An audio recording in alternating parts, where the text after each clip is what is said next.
يلا حيهم. أكيد سمعتوا بكلمة باتل رويال من قبل، أو فيلم ذا هانجر جيمز. وإذا ما سمعتوا بهالكلمات من قبل، تعالوا وأقول لكم قصة أعنف عقاب في التاريخ.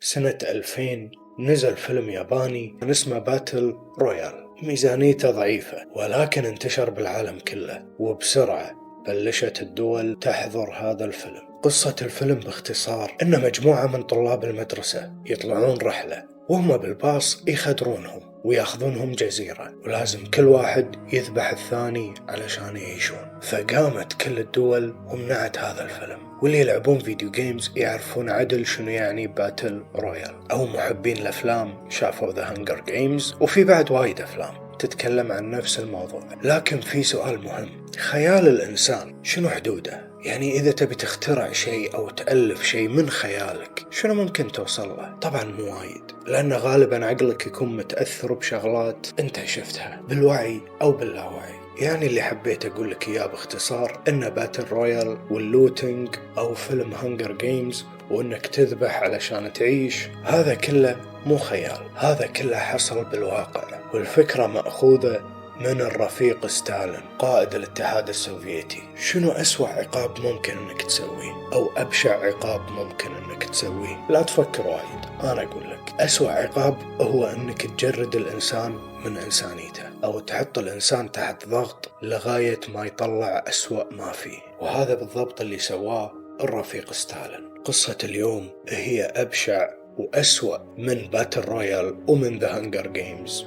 وهذا كله جوزيف ستالين، واللي هو قائد الاتحاد السوفيتي، كان ينافس وبقوة على لقب أقذر دكتاتور بالعالم أو بالتاريخ، واللي تدرج بالمناصب لغاية ما وصل سكرتير الحزب الشيوعي في عام 1922، وظل يتدرج بخباثة لغاية ما مسك الاتحاد السوفيتي كله. الرفيق ستالين مو من البشر اللي تبي تخليهم يعصبون، لأنه كان يقتل الآلاف بس إذا عصب شوي. يعني في مرة من المرات ذبح 750 ألف شخص بس لأنه عصب أو تنرفز، وقبض على الملايين ودزهم إلى معسكرات العمل، واللي هم يشتغلون بالمناجم ويحفرون الصخور والكلام هذا كله، واللي كان اسمها يا أعزائي الجيمرز ذا جولاج.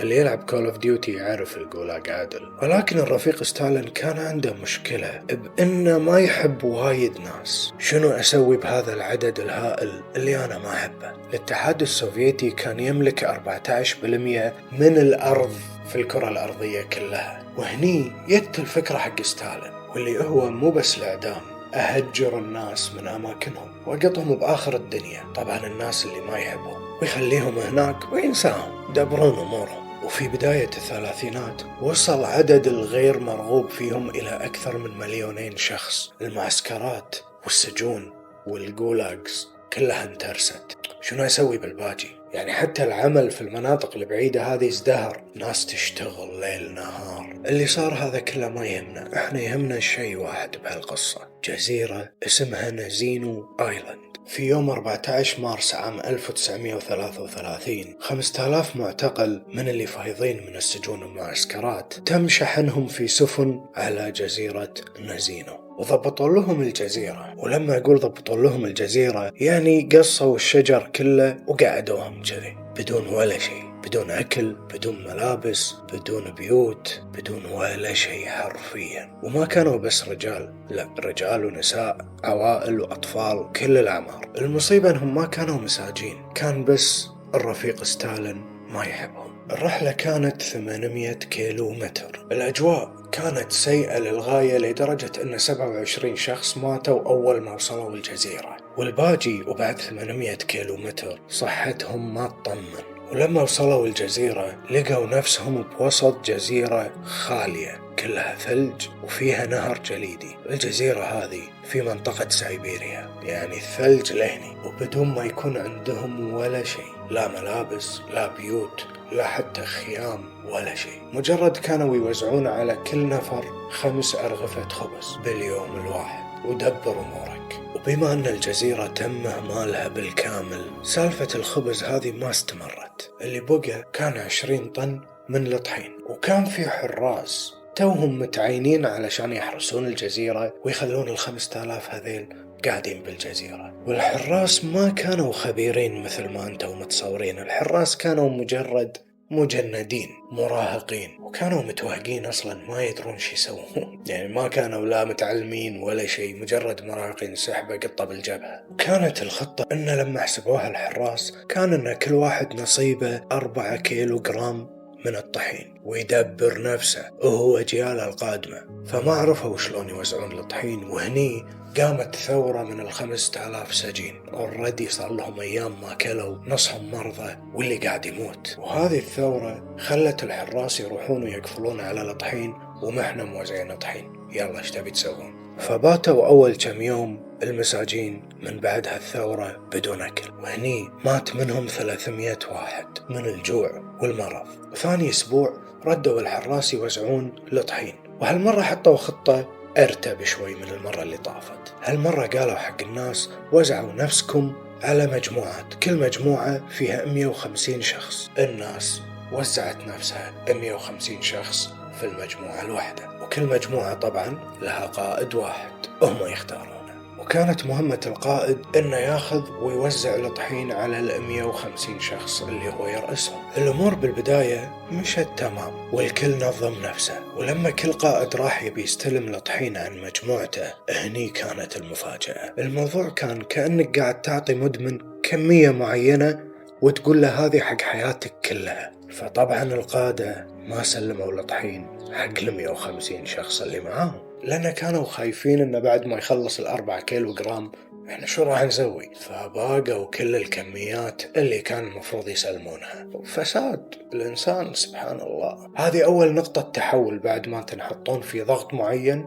وهو ينتشر الفساد. القادة لما خذوا الطحين خشوا اللي يكتفون منه، والباقي خلوه مثل رشاوي أو دفع حق أشياء هم يبونها مثل النساء، أو أنهم يكسبون ولاء كم واحد من المجموعة. يعني كان لازم يشكل له فريق حماية علشان لا يقلبون عليه الكل، فكانت الوسيلة أنه يعطيهم فتافيت من الطحين. والمشكلة العويصة الثانية اللي واجهتهم كانت أنك بعد ما تاخذ الطحين شنو تسوي فيه؟ أنت ما تقدر تعجن، ما عندك معدات، ما عندك مواد، أنت بس عندك طحين خام. بعد تفكير عميق الناس قامت تخلط الطحين مع ماء النهر المتجمد، ولكن النهر ما كان نظيف وبلشت الناس تمرض.